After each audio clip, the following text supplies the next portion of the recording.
In this video we're going to prepare our front end code. Now what we see is mostly back end code here, and you would think, well, I could put my front end code under the views, and you can, but in my opinion it's nice to just have your own folder in here called public.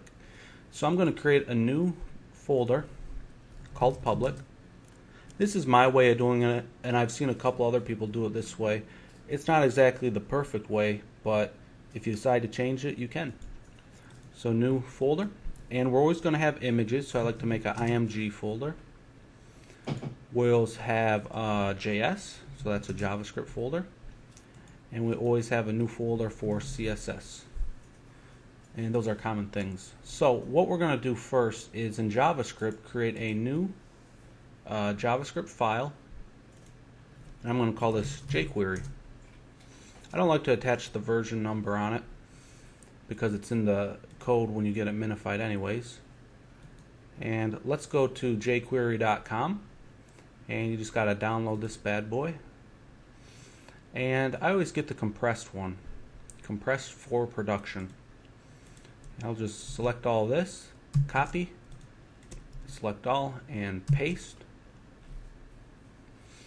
And just for safety, make sure your string ends with this window right there, because sometimes you can copy something and it doesn't copy at all, maybe if you were low on memory or something. So I'll go ahead and save that.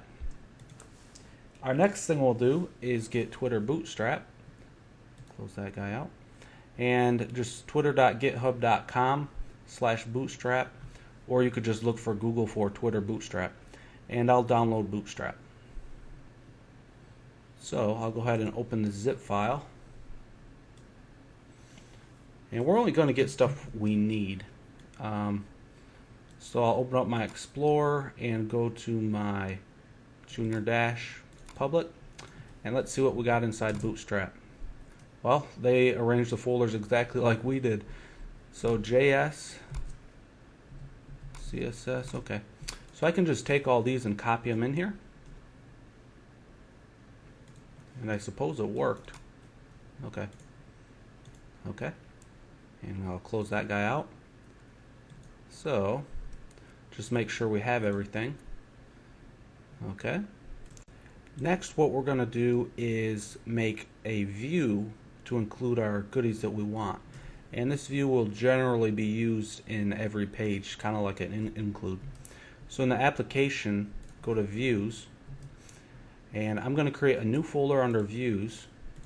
I'm going to call it Inc. That's short for include. And I'll create a new PHP file, and I'll call this header view, and that is PHP. Okay.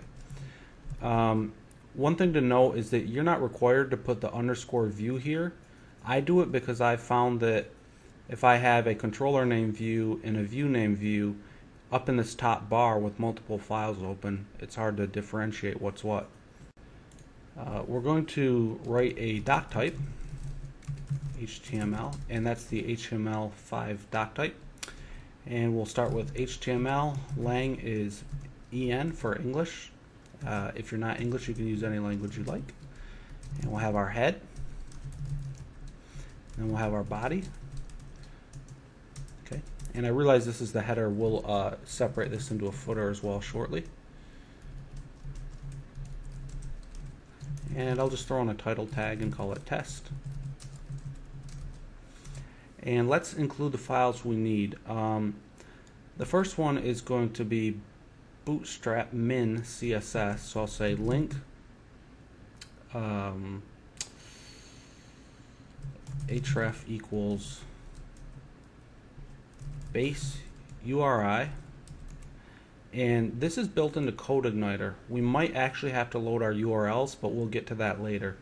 Basically, this is just getting the lowest path, and then we would just type public/css/bootstrap min CSS.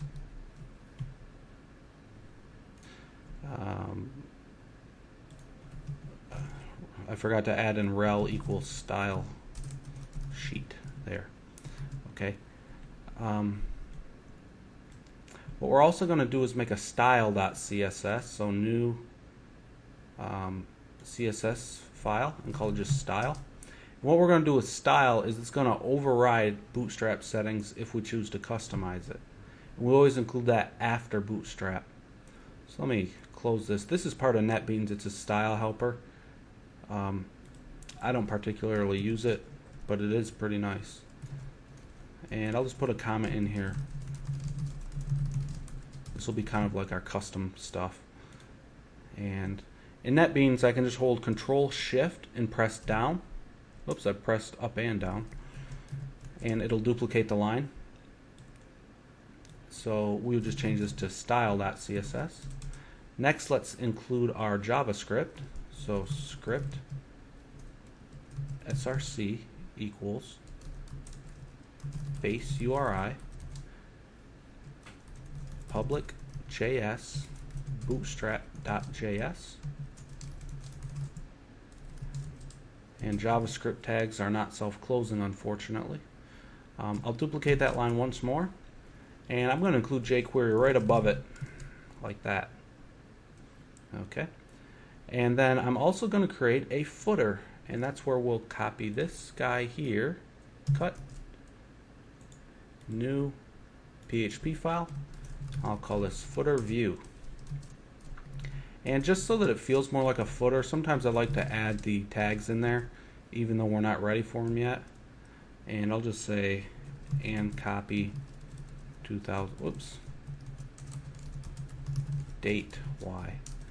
And if you're wondering what this question equals is, if you're not sure, it's just basically a shorthand for saying PHP echo. It's a lot easier to do it this way. Okay. And for the header, let's also add in a header, even though it might not really do anything for the time being. We'll just call this Junior Dash. May as well change the title as well. Okay, so this will keep us, this will set us good for now, and this will wrap up kind of the setup for Bootstrap and jQuery.